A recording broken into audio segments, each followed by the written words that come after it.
എന്ത് പറ്റി? കുറച്ച് വെള്ളം നിൽക്കൂ. സ്ത്രീകൾ ഇത്ര കണ്ട് ലുപ്തരാകാമോ? ഒരു കുടത്തിൽ ഇത്തിരിയല്ലേ ചോദിച്ചുള്ളൂ.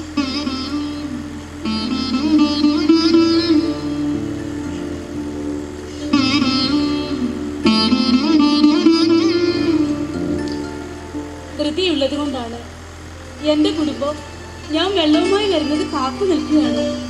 ദൂരയാത്ര ചെയ്തതിനാൽ നല്ല ക്ഷീണം അവർക്കുണ്ട്. ഇന്ന് തന്നെ ഞങ്ങൾക്ക് ഹസ്തിനപുരിയിൽ എത്തുകയും വേണം. കഥ കേട്ട് നിൽക്കാതെ കൈ നീട്ടു, എനിക്ക് പോണം. വേണ്ട, അത് കൈ നീട്ടു. കുടുംബം കാത്തു നിൽക്കുകയല്ലേ. ഇനിയും ക്ലേശിപ്പിക്കരുത്, എനിക്ക് ധൃതിയുണ്ട്. അതാ പറഞ്ഞത്, പോയിക്കോളാം. അങ്ങേക്ക് കൈ എഴുതണ്ടേ? കിണറ്റിൽ വെള്ളമുണ്ടല്ലോ. കഷ്ടമാണ്. കഷ്ടപ്പെടുത്തുന്നില്ല, പോയിക്കോളൂ. ഞാൻ പോകുന്നില്ല. എങ്കിൽ പറയൂ, എന്താ നിന്റെ പേര്? നിങ്ങൾ എവിടെ നിന്നാണ് വരുന്നത്? പ്രയാഗിൽ നിന്നും. പ്രയാഗിലെ തേരാളി സത്യസേനന്റെ സഹോദരിയാണ് ഞാൻ. കൈനീട്ടു. അപ്പോഴും പേര് പറഞ്ഞില്ല.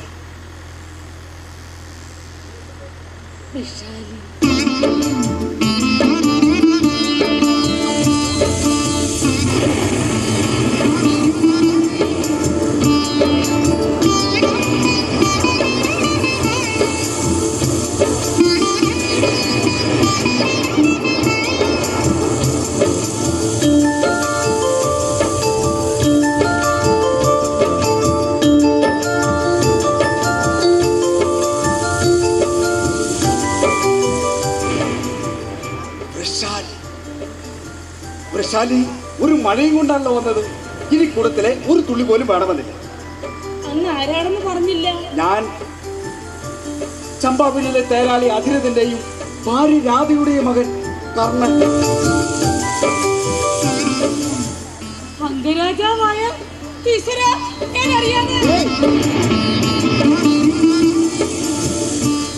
വൃഷാലി മഴ തന്നെ.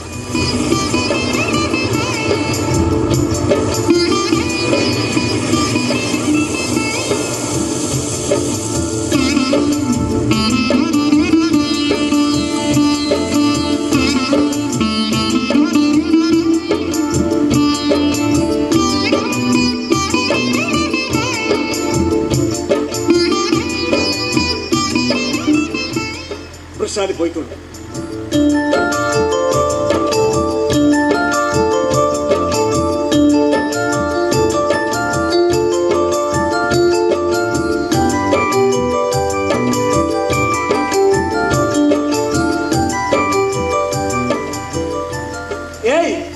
വരാനെന്തേ വൈകിയതെന്ന് വീട്ടുകാർ ചോദിച്ചാൽ, ഗംഗ യമുന സംഗമ ഭൂമിയായ പ്രയാഗിൽ നിന്നും വന്നൊരു സുന്ദരിയെ കണ്ടപ്പോൾ ഒരു സൂത യുവാവ് ഇത്തിരി വെള്ളത്തിനായി തടഞ്ഞു വെച്ചു എന്ന് പറഞ്ഞാൽ മതി.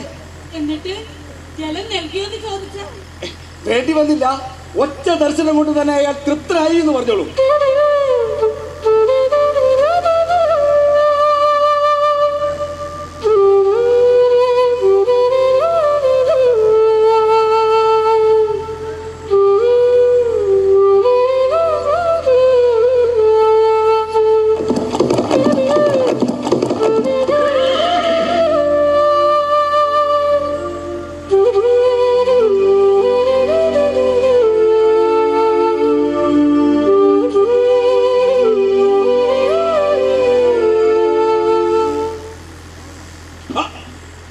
യുവരാജാവോ? അതും ഈ വേഷത്തിൽ?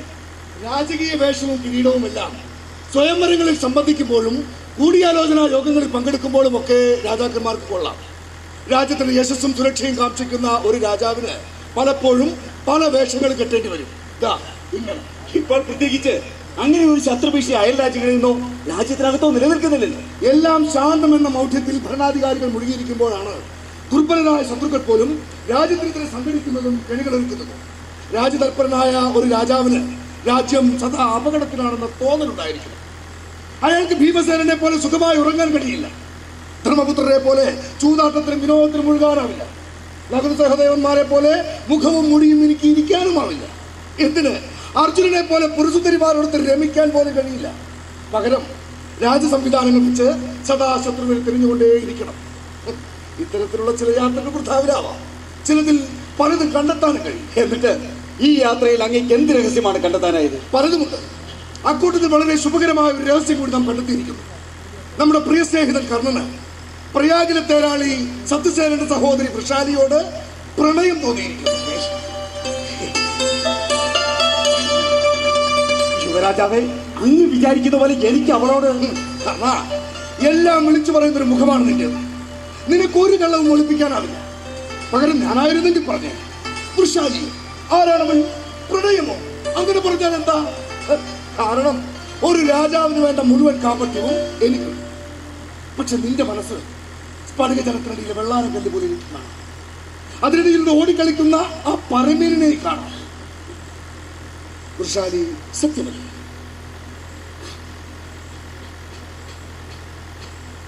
യുവരാജാവ് നന്നായി നനഞ്ഞു.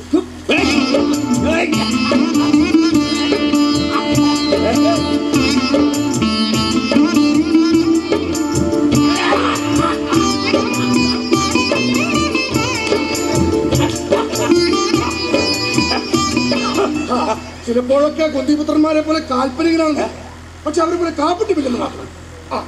ഇന്ന് തന്നെ ആ തേരാളി സത്യസേനനെ കണ്ട് നിന്റെയും അവളുടെയും വിവാഹത്തിന് വേണ്ട ഏർപ്പാടുകൾ നാം ചെയ്യും. രാധമ്മയെയും അതിരഥനെയും കണ്ട് കാര്യങ്ങൾ നോം തന്നെ ധരിപ്പിക്കും.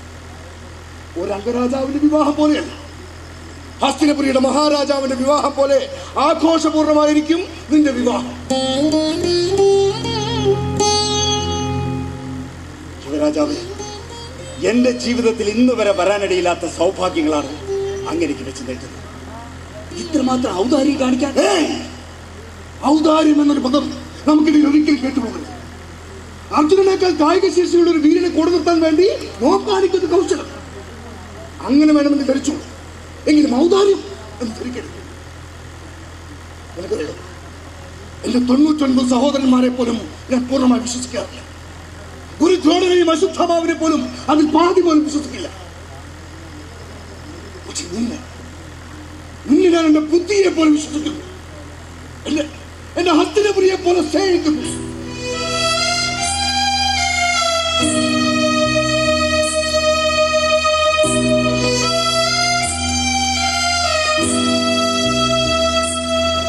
നിനക്ക് തോന്നുന്നുണ്ടോ അർജുനടക്കമുള്ള കുന്തിന് 5 മക്കൾ ഹസ്തിനപുരിയെ സ്നേഹിക്കുന്നുണ്ടെന്ന്? അഥവാ സ്നേഹിക്കുന്നുണ്ടെങ്കിൽ തന്നെ മനുവും യാതിയും ഒടുക്ക ഭീമപിതാമഹൻ വരെയുള്ള മഹത്വത്തിൽ പടുത്തുയർത്തിയ പാരമ്പര്യത്തിന്റെ മഹത്വം പറഞ്ഞിട്ടാണ് തോന്നുന്നുണ്ടോ? വീതം വെച്ച് കിട്ടിയാൽ അനുഭവിക്കാവുന്ന ഒരു പാരമ്പര്യ സ്വത്ത് പോലെയാണ് അവർ ഹസ്തിനപുരിയിൽ കണ്ടുവച്ചിട്ടുള്ളത്.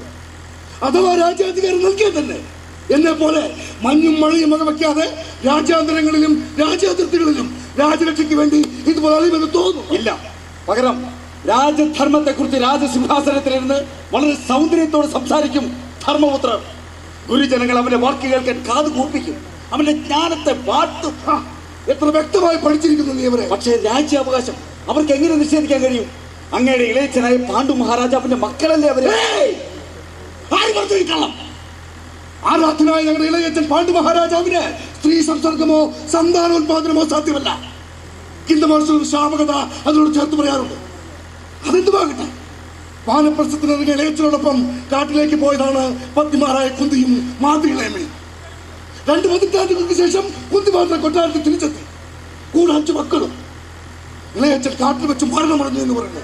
എങ്ങനെ മരണമടഞ്ഞു ആർക്കറിയാം? മാതൃകളേമ സജ്ജീകരിച്ചു അത്ര. അത് വേണമെങ്കിൽ വിശ്വസിക്കാം. പക്ഷെ ഈ 5 മക്കളുണ്ടാവാത്ത പാണ്ഡുവിളയത്തിൽ നിന്നും എങ്ങനെ 5 മക്കൾ? അതുകൊണ്ടാണ് ഞാൻ അവരെ പാണ്ഡവരെന്ന് വിളിക്കാൻ ഇഷ്ടപ്പെടാത്തത്. വേണമെങ്കിൽ കൗന്ദയായിരുന്നോ മാത്രമായിരുന്നോ വിളിക്കാം. പക്ഷേ എന്റെ ഇളയച്ചന്റെ പേര് ചേർത്ത പിഴച്ച സന്താനങ്ങളെ വിശേഷിപ്പിക്കുന്നത് എനിക്ക് ഇഷ്ടമല്ല.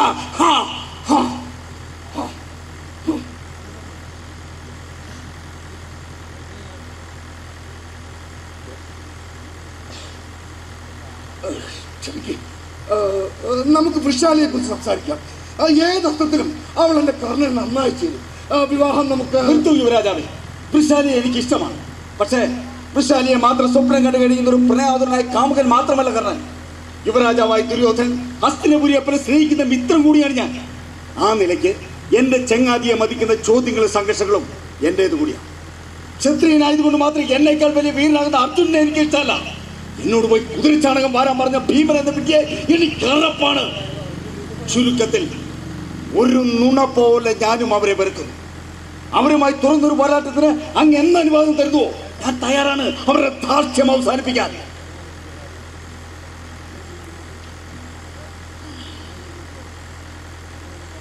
നീ കൂടെയുണ്ടെന്നുള്ളത് തോന്നൽ മാത്രമല്ല എനിക്ക്. പിന്നെ അവരുമായി നിനക്ക് തുറന്നൊരു പോരാട്ടം അത് വേണ്ടിവരുമെന്ന് തോന്നില്ല. അതില്ലാതെ തന്നെ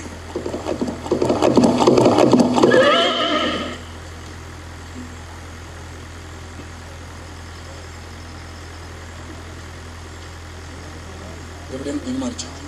ഇവിടെ പറഞ്ഞോളൂ. വാരണാവതം അത് തന്നെയാണ്. എന്താ? ഇത് നമ്മുടെ വിശ്വസ്ത മന്ത്രി പുരോഹിതൻ. വന്ദനം മംഗരാജൻ. വന്ദനം. താങ്കളും എന്താണ് ഈ പ്രശ്ന വേഷത്തിൽ? ചിലതുണ്ട് കാരണം, പക്ഷേ അത് തന്നോട് പങ്കുവെക്കാൻ കഴിയില്ലെന്ന് കൂട്ടിക്കോളൂ. തൽക്കാലം ദുര്യോധനന്റെ കാപ്പട്യങ്ങളിൽ കാരണം പങ്കാളിയാണ്. ശിവരാജാവേ, നാളെ ലോകർ ദുര്യോധനൻ ഒരു കാപ്പട്ടിക്കാരാണെന്ന് പറയുമ്പോൾ അക്കൂട്ടത്തിൽ കർണൻ ഉണ്ടാവാതിരുന്നാൽ മാത്രമല്ല. ചെല്ലു സേന ഒരു വിവാഹത്തിന് വേണ്ട മനസ്സൊരുക്കം നടത്തി.